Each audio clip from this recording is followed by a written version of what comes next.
પોરબંદરના નવી ખડપીટ પાછળ ખાડી કાંઠે આવેલા મંડપ સર્વિસના ગોડાઉનમાંથી 15 દિવસ પૂર્વે 8,000 રૂપિયાની કિંમતના લોખંડના 20 નંગ બેરિકેડની ચોરી થતાં પોલીસ ફરિયાદ નોંધાઈ છે.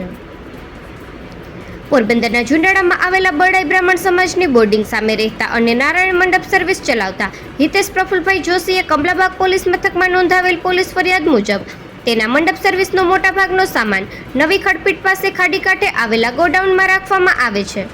તારીખ 26 જાન્યુઆરીના સવારે ગોડાઉને ગયો ત્યારે ગોડાઉનના દરવાજાના પતરા સાઈડમાં પડેલા હતા.